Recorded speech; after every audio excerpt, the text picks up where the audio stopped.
Welcome to Post Holdings First Quarter 2021 Earnings Conference Call and Webcast.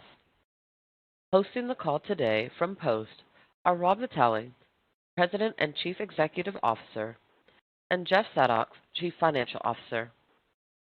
Today's call is being recorded and will be available for replay beginning at 12 p.m. Eastern Time.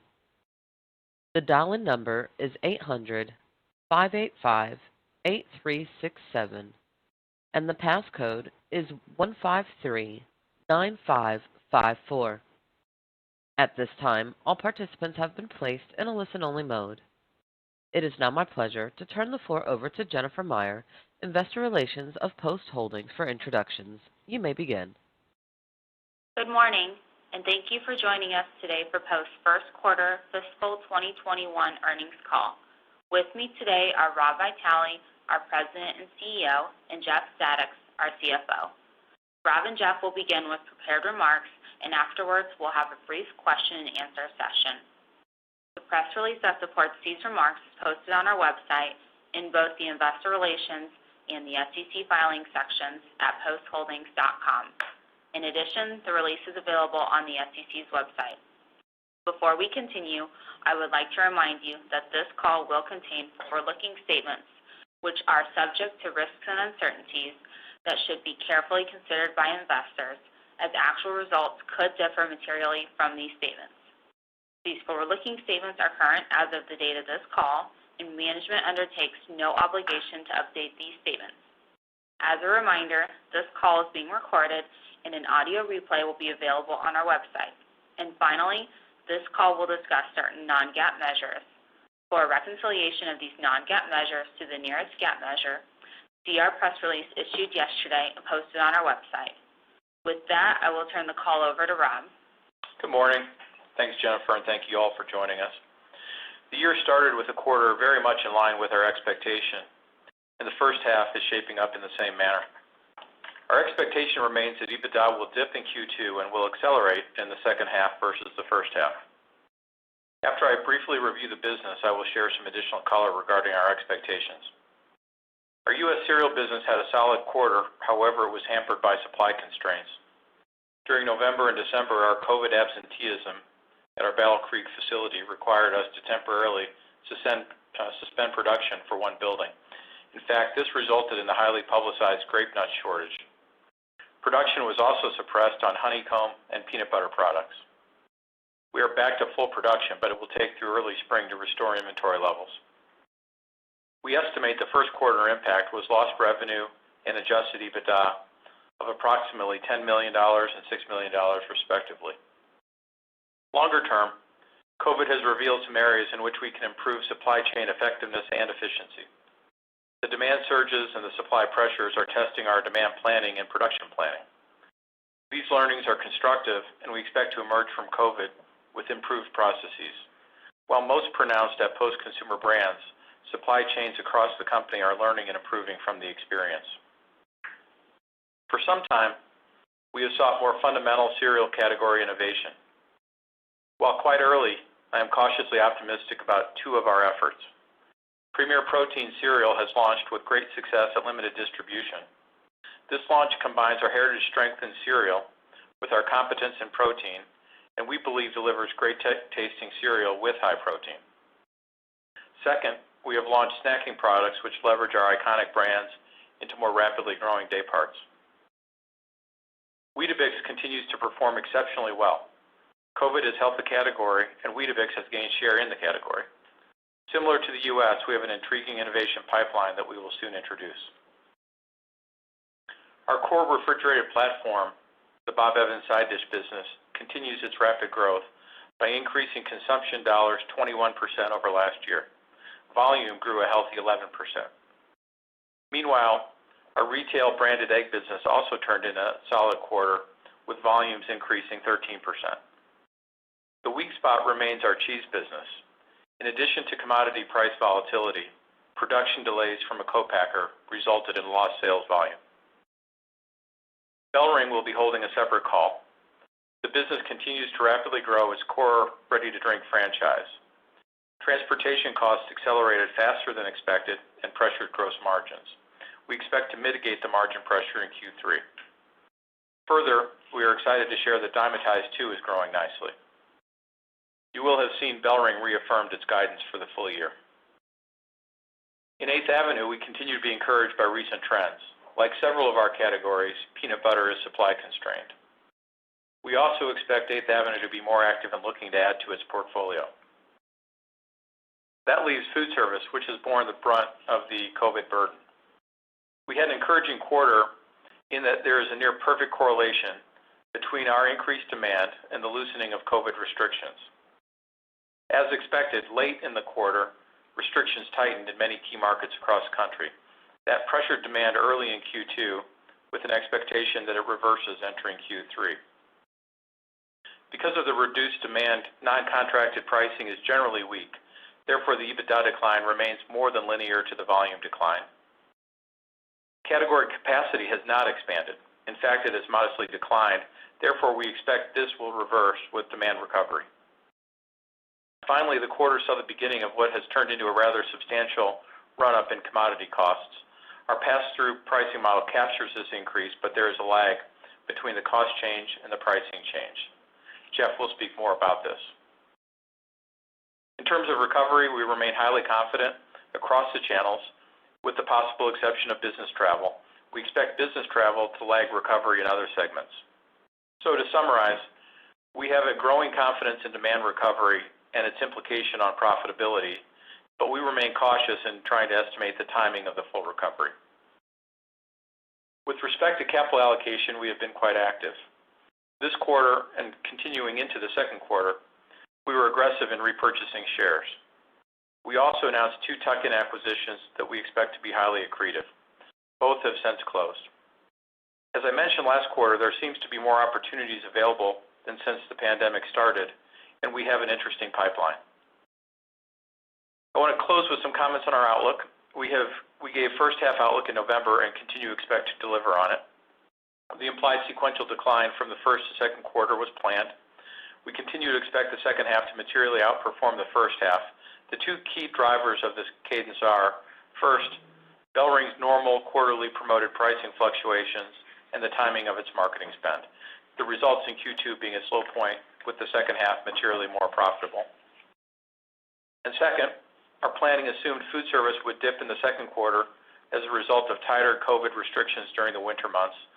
We expect even the limited rollout of the vaccine, along with more favorable weather, will drive material improvement to each of quarters 3 and 4.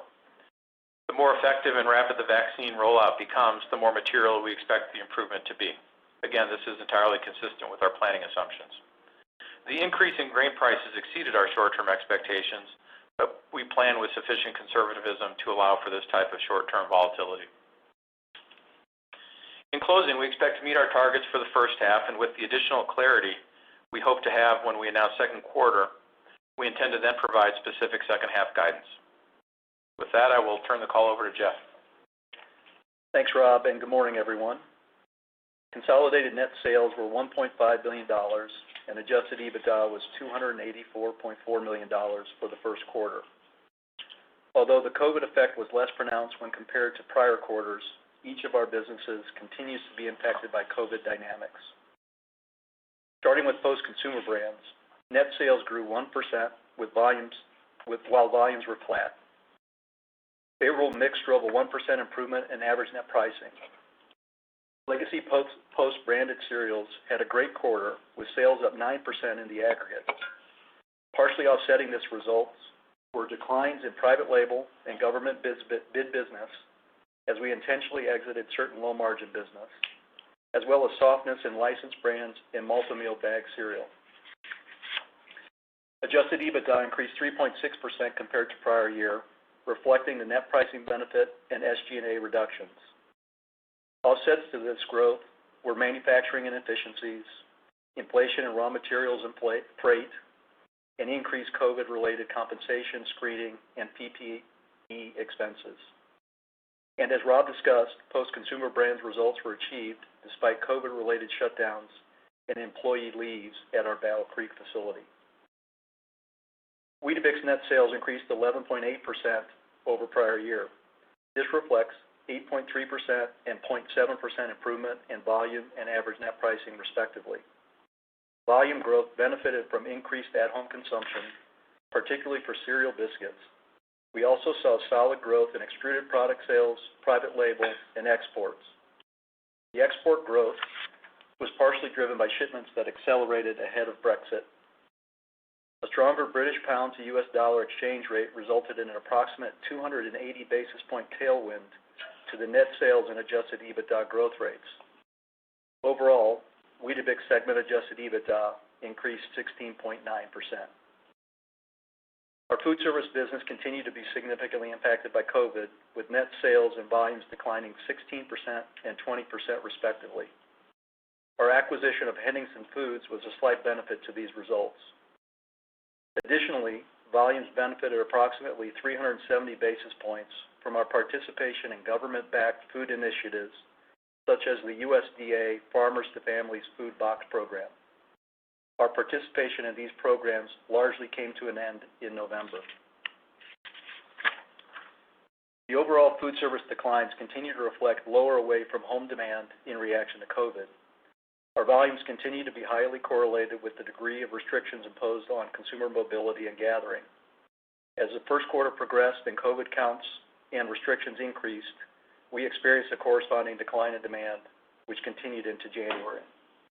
We continue to anticipate a full recovery will likely take through fiscal 2021. Adjusted EBITDA declined 46.3% to $40.4 million, primarily resulting from lost profit from reduced volumes, as well as unfavorable pricing and mix. In addition, our egg business began to face headwinds from the timing of commodity input costs versus the timing of repricing grain-based sales contracts. Until grain prices plateau, we will face these headwinds, in particular in our second fiscal quarter.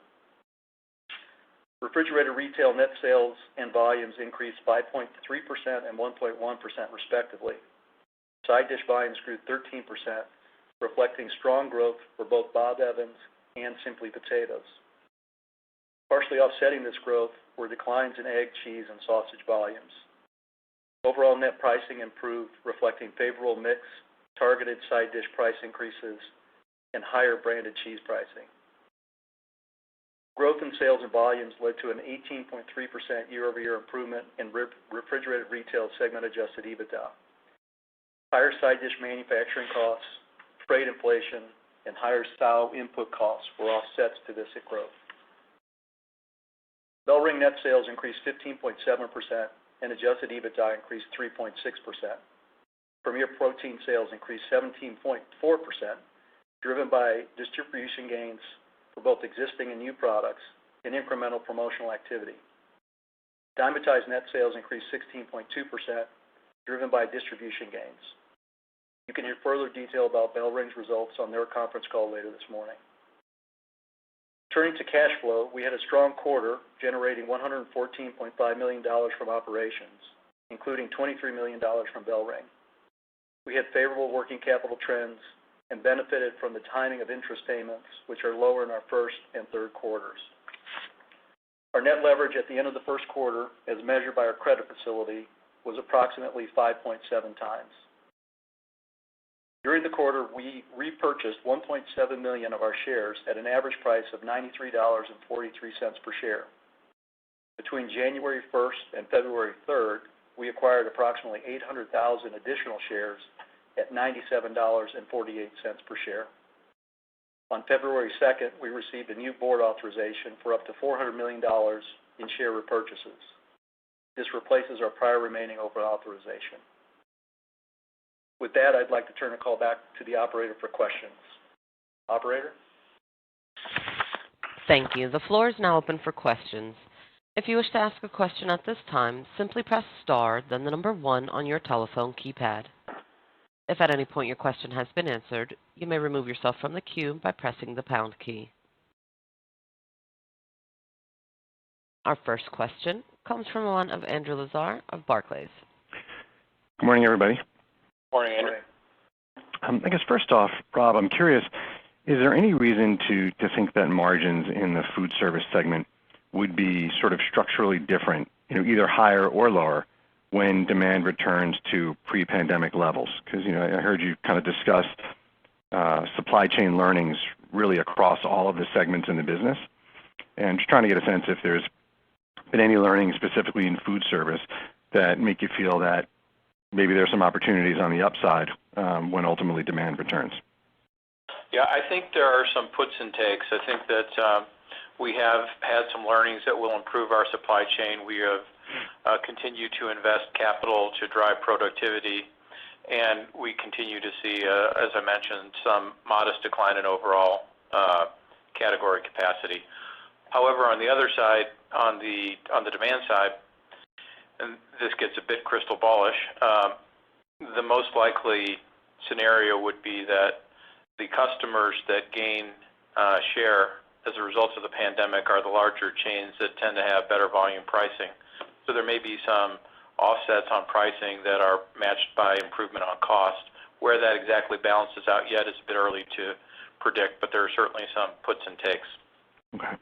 And then I guess year to date, as you talked about, Post has already bought back, I guess, roughly maybe 4% of its shares, and that follows the purchase of around 8% of the shares in fiscal 20. And obviously, share repurchase sometimes can be viewed as sort of a benchmark, right, against which other capital allocation decisions are measured. And I guess are these actions more a reflection of a challenge in finding significant opportunities for other uses of capital, not overlooking the two smaller acquisitions which closed recently, or simply the higher potential return you see from your own shares at this point?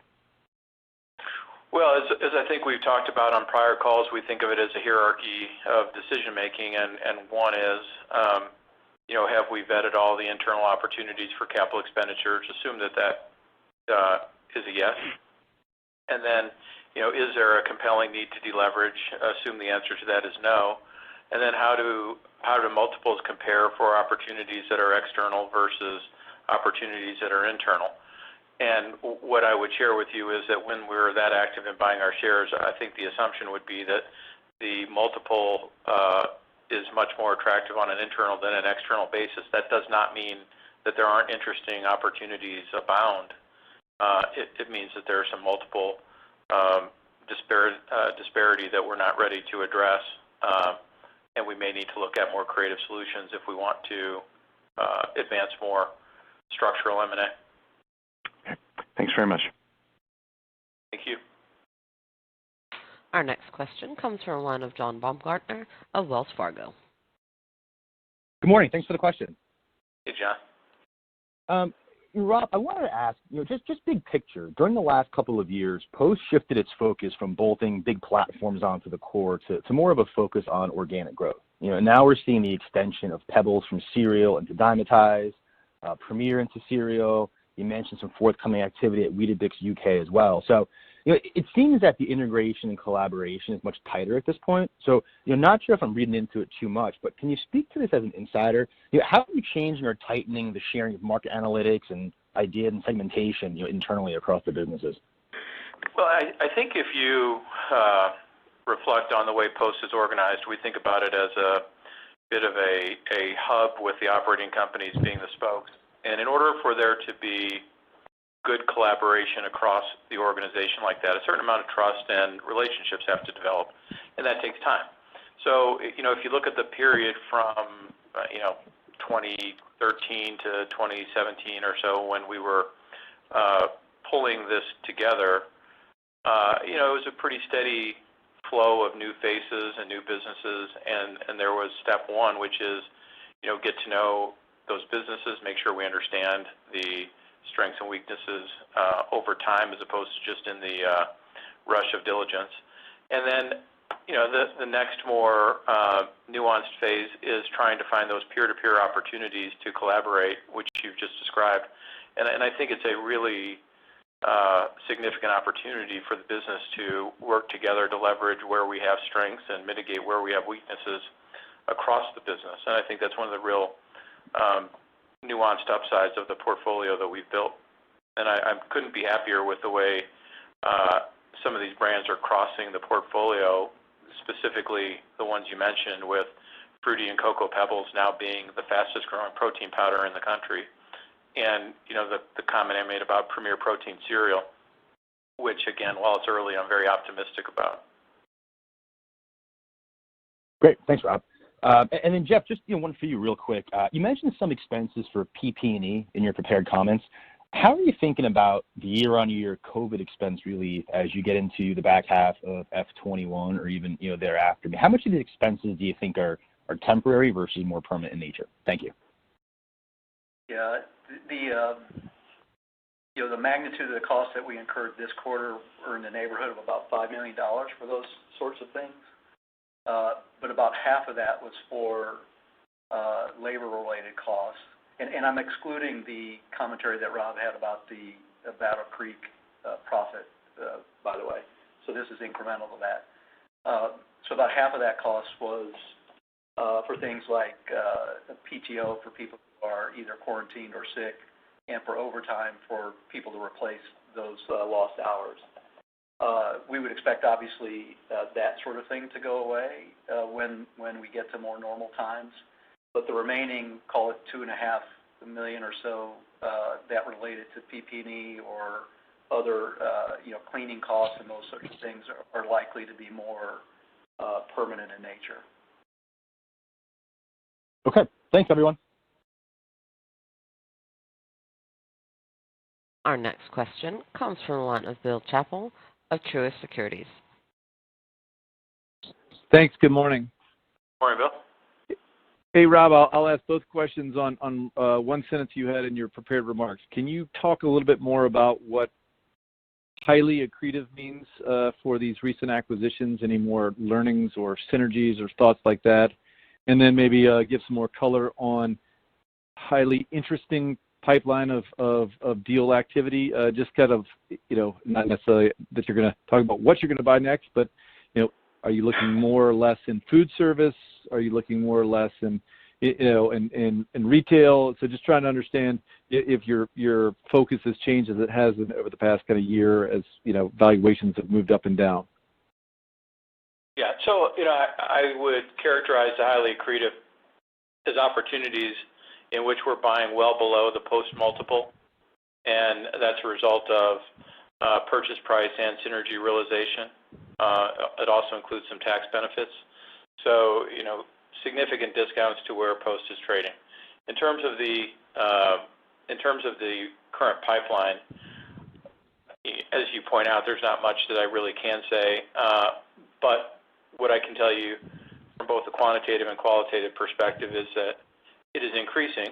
I think there was a period of time during the pandemic when either inbound or outbound M&A was perceived, reasonably so, as a distraction from our core objective, and in this context, our meaning across the industry, of just making sure that we were delivering on our base commitments. So M&A was not particularly forefront.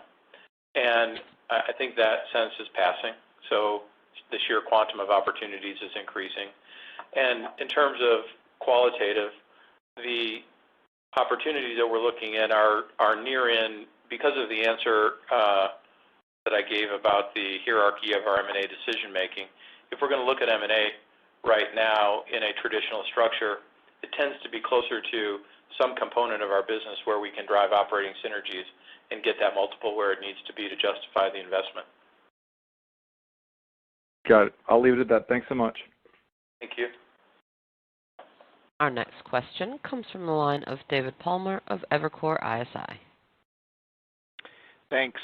Couple questions on food. Good morning. Couple questions on that food service business. Could we go through that mix again in terms of channel? You have some major chains like Starbucks and Dunkin'. They're adding units, and one would presume that they will have more of a full recovery and perhaps more immediate. And then you would have some other channels, perhaps travel related, that might have a longer recovery, and then some other stuff in between. Perhaps you can give us some dimensions of that mix. Yeah, the bigger channels, we've historically talked about there being 4 broad channels that are affected by COVID: full service restaurants, quick service restaurants, education, and then travel and lodging. And the first 2 we expect to come back reasonably quickly and strongly. And when we say quickly, the implication should mean in correlation to vaccine deployment and mobility restrictions being lifted. So whether that's quickly measured in time from today or not, we're less confident on. It really means quickly in terms of response to some intervention. Then the third channel, of course, is education, and we've talked historically about that being binary. Those first two are roughly in tandem, about 30% of the total affected channels. Education is another roughly 10%, which is binary. Again, we've talked in the past about kids are going to be back in school or not in school, and I think it's fairly obvious. We believe that they will be back in school at some point. Exactly when, again, is a question mark. And that leaves 10% to travel and lodging. And travel and lodging is a fairly big category or a fairly big definition in that it includes things like cruise lines, leisure travel, casinos, and then it also includes business travel in extended stay and full-service hotels and motels as well as airlines. We think that's the most susceptible channel to some longer-term structural weakness. Makes sense. And with regard to egg prices, I have a feeling I could be educated here as well. Last year, I remember there was an egg price spike that happened in the spring, so you'll be lapping a spike, and you were mentioning in your prepared remarks that there was that you'll be dealing with a bit of a pinch in terms of timing on pass-through. Could you talk about how that will play out and perhaps any magnitude in terms of how you're thinking about margins from an egg pricing standpoint? Thanks. I'm not going to specifically comment on margins in food service right now because they're fairly volatile. With demand moving around as much as it is, it's quite difficult to bucket the real range of margins. What I would share with you is that we feel very confident in our range of estimates in aggregate, but there could be some continued meaningful volatility in Q2, and then hopefully that Q3 and 4 is a much more steady state progression upwards as we get a return to normalcy. Jeff, anything you want to add to that? I don't know if your question is referring back to our remarks, but just to give a little bit more color around the pricing model for the majority of our contracts. The way it works is we have a repricing every quarter. So the beginning of every quarter is based on a 90-day look back that's based on the prior quarter's second month. So to put that more specifically, the prices that went into effect on January 1st were based on the 90-day look back from September, October, and November. So that drives how we pass through the costs, and obviously as there's volatility either up or down in grain prices, that can either be a good thing or a bad thing depending on which side of that curve you're on at a particular quarter. The other thing I would say is it's pretty common for prices of eggs to go up in the spring because of Easter. There's a seasonal spike because of Easter.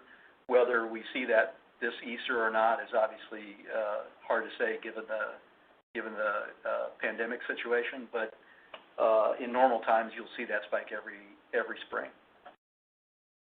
Great, thank you. Our next question comes from one of Jason English of Goldman Sachs. Hey, good morning, folks. Hey, Jason. Couple questions. So first, I think your side dish business had some supply chain disruptions pre-COVID. Have you worked through all those kinks? Is your supply chain humming on both sides of your cold chain business? No, we continue to see a fairly significant labor shortage that we're continuing to having to manage around. It's a combination of location. There's some impact of COVID. I think there's some impact of simply lack of interest in some of these entry-level positions. So we're still having some workarounds to be dealt with across the cold supply chain. It sounds reasonably transitory, though. I think pre-COVID, you actually had some machinery equipment issues. Am I right? Pre-COVID, we had some installation issues that were, some discrete miscues that have been dealt with. These are transitory, but they could take a while to work through just as we get through that. The unemployment benefits are creating a bit of dislocation in the employment markets. So we're working through some lack of interest right now that are resulting in some pretty significant open positions. But as you say, we will work through that. Now, you report your cold chain business through two segments, retail and food service. Is there any reason to view them as two separate businesses, or are they effectively fully integrated with just two different selling arms? No, I think it's fair to say they're two separate businesses that share what is largely a transportation and warehousing network. We are actually moving the manufacturing functions more closely aligned with each of the businesses. They have shared some manufacturing, but what we're trying to do is make the manufacturing very responsive to the individual business objectives and then get leverage where it's highly scale sensitive, specifically around the logistics network. And do you think both of these businesses are being fairly valued within Post and how it's trading today? I presume the answer is no, given your aggressive share repurchase activity. And if the answer is no, why not pursue more aggressive strategic activity to unlock that value? Well, I think that specific elements of value are not something that we talk about in a public forum, and would tell you that our actions are probably the best indication of our opinions. And I think with respect to the second part of your question, we are always exploring different ideas. There are ideas that make a lot of sense on a blackboard that have some operational execution issues, and this is a constant work in progress, and I would not exclude any of those opportunities from the realm of possibility. Thanks a lot. I'll pass it on. Thank you. Our next question comes from one of Chris Growe of Stifel. Hi, good morning. Hi, just had a question for you first on kind of follow up on the cost inflation. I think you addressed cost inflation for the egg business and the structure of that business. I'm just curious about cost inflation for your retail businesses, and perhaps you could discuss hedging and generally and kind of when you expect to start seeing those costs, and then do you think you can price to that cost inflation, or do you expect generally to see that pricing come through in those retail businesses?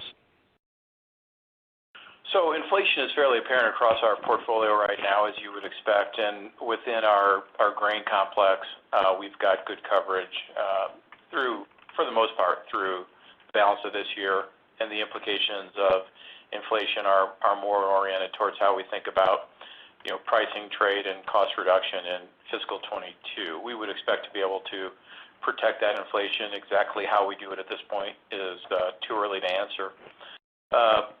Within the cold businesses, as Jeff talked about, it somewhat adjusts within food service and within our Bob Evans franchise. We continue to be aggressive in making sure we protect margins from inflation in the same ways I just talked about with our cereal business. But the one segment of that is much more trade sensitive is our sausage business. We use a trade tool to manage up and down short-term swings in sows, which really can't be hedged. And then within the dairy franchise, we've seen some pretty significant inflation as well. You'll hear more about that a bit later, but we, again, would fall back on the same tools. We're going to look at trade pricing and cost reduction to make sure that we've got the margins protected long-term. Okay. Thank you for that. And just a follow-up question from an earlier question on acquisitions and capital allocation. And you certainly are holding a lot of cash today, and depending on how you use that cash, certainly could push up your debt levels overall. I think Jeff cited debt to EBITDA around 5.7 times today for Post overall. Is there a concern with that going over 6, for example? I'm trying to pick a number there, but just trying to get a sense of where you're willing to push the balance sheet to take advantage of any short-term dislocation or opportunities you see with, say, buying your stock back. Yeah. So, I think I've made these comments before that, maybe more than most, we make a distinction between leverage and liquidity. So clearly we are very liquid. We are also somewhat leveraged. The solution to being a tad higher leverage than historical is not so much to change our capital allocation, but to change our recovery, not to change our recovery, but to deliver upon our recovery. Because the reason the debt has crept up is, the debt has not crept up, the leverage has crept up, is because of the weakness in food service year over year. So, once we cycle through that and start to show EBITDA growth year over year, that will organically come down. We're confident enough in that outcome that it does not cause a great concern for us right now, but it's obviously something we very aggressively manage and monitor. Okay, thank you for that. Thank you. Our next question comes from one of Michael Lavery of Piper Sandler. Thank you. Good morning. Just was hoping to get a little bit more color on some of the thinking on the first half guidance. I know you've given some of that, but nice first quarter, and then you held the full half. And I know you called out grain costs as one watch out for the second quarter, but just curious how much there may be some conservatism in your thinking there, or what else, if anything, should we have in mind as a potential watch out? Well, in my prepared comments, I went through really the areas that we would attribute the sequential decline to, and those are, BellRing has a natural cadence. The first quarters tends to be very strong as we ship into a new year, new you. The second quarter tends to lag the first quarter, so a portion of that is simply the cadence of the BellRing quarter.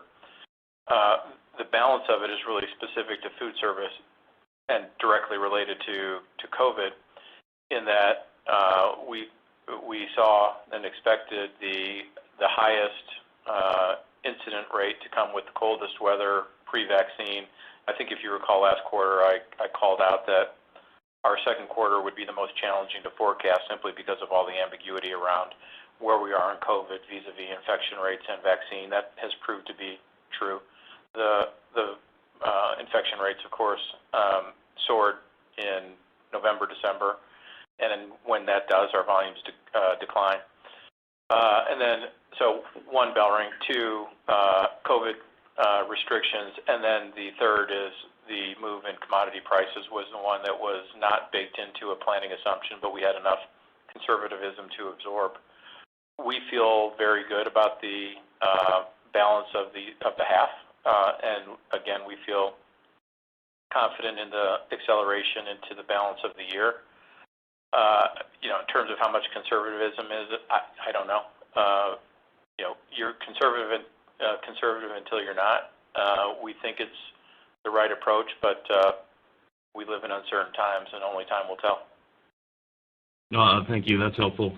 And just on your announcement with Hungry Planet, I was wondering if you could give a little bit more color there, maybe what kind of products that might involve, and any sense of the economics, even just at a very high level, like, for example, is it a situation where you get distribution revenue, or is there anything more than that, or how do we think about what impact that might have on the model?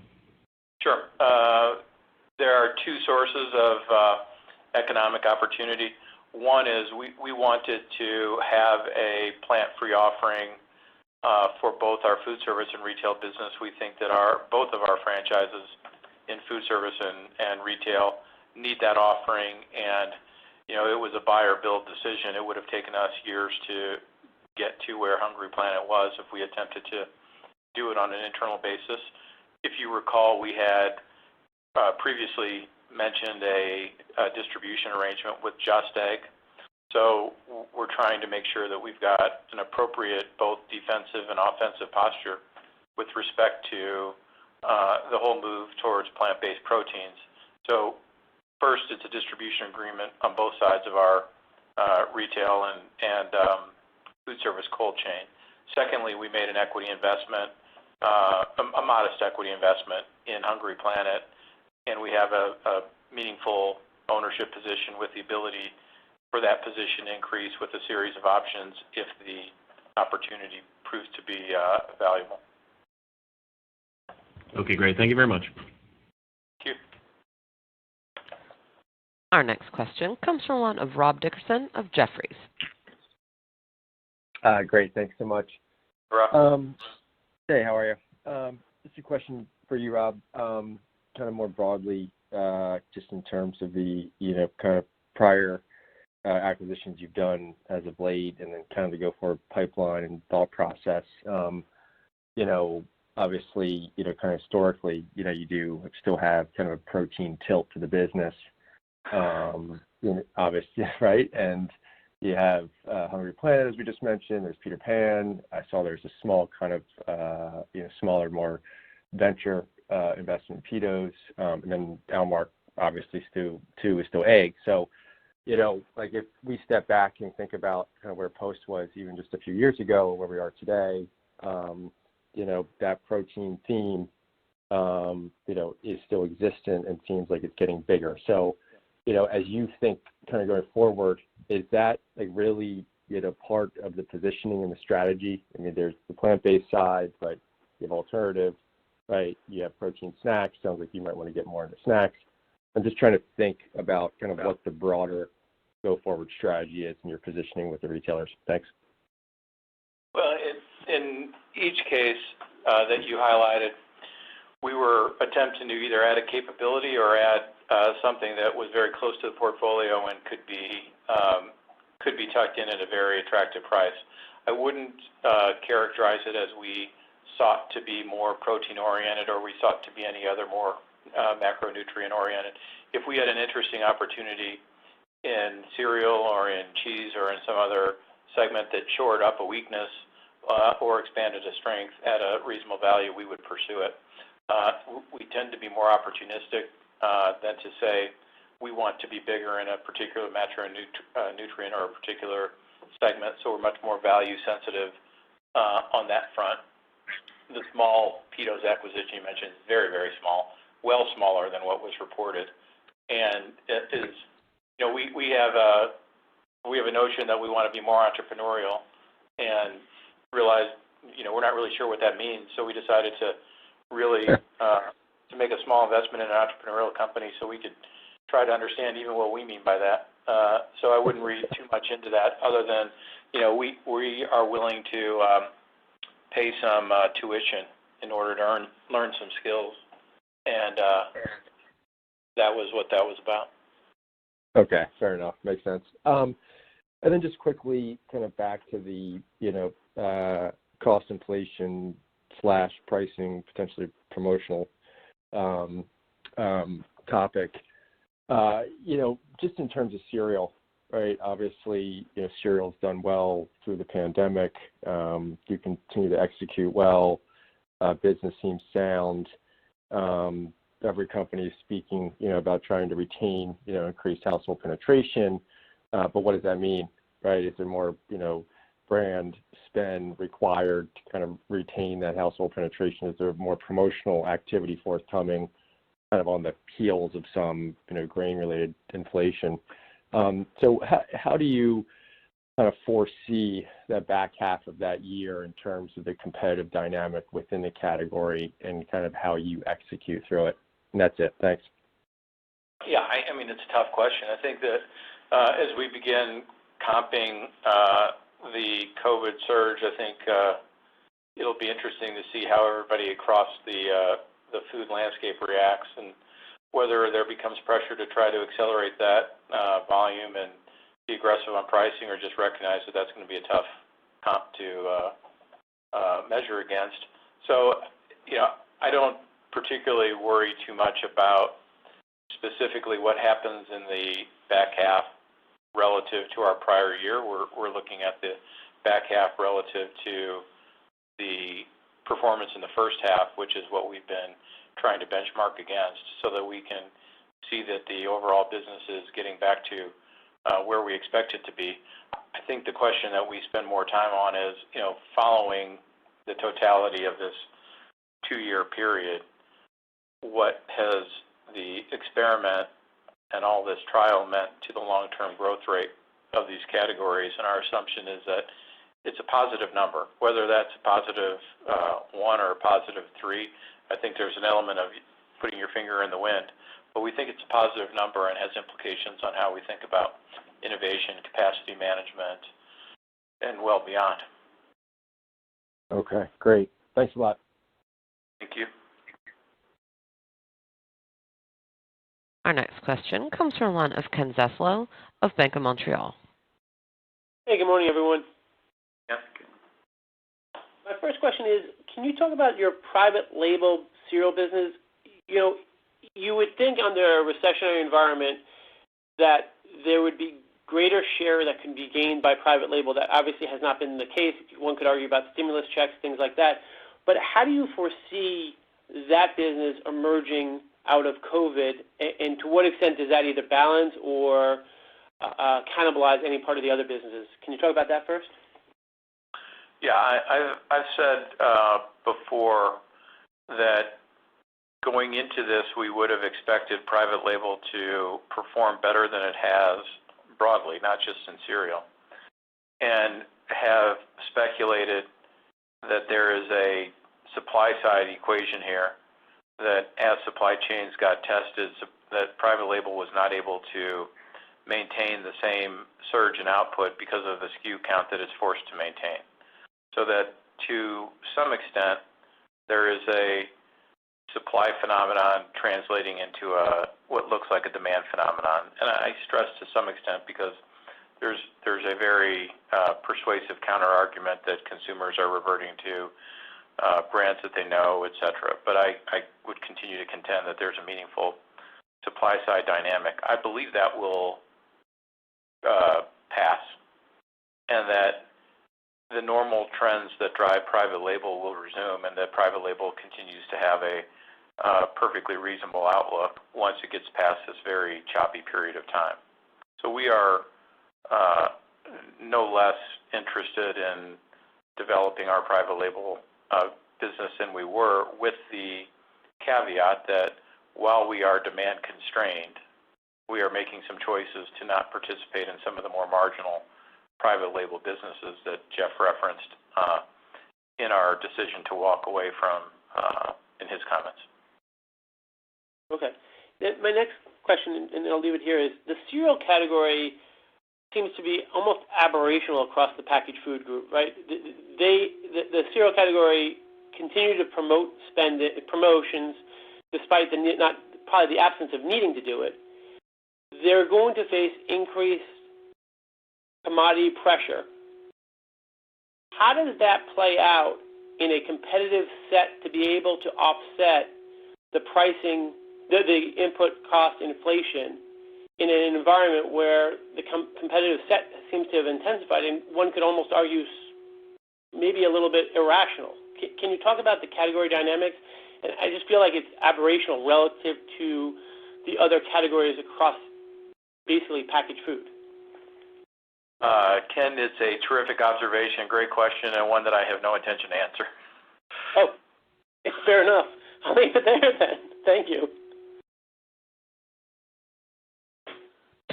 And ladies and gentlemen, we have reached the allotted time for questions. We thank you for participating in today's call. You may now disconnect.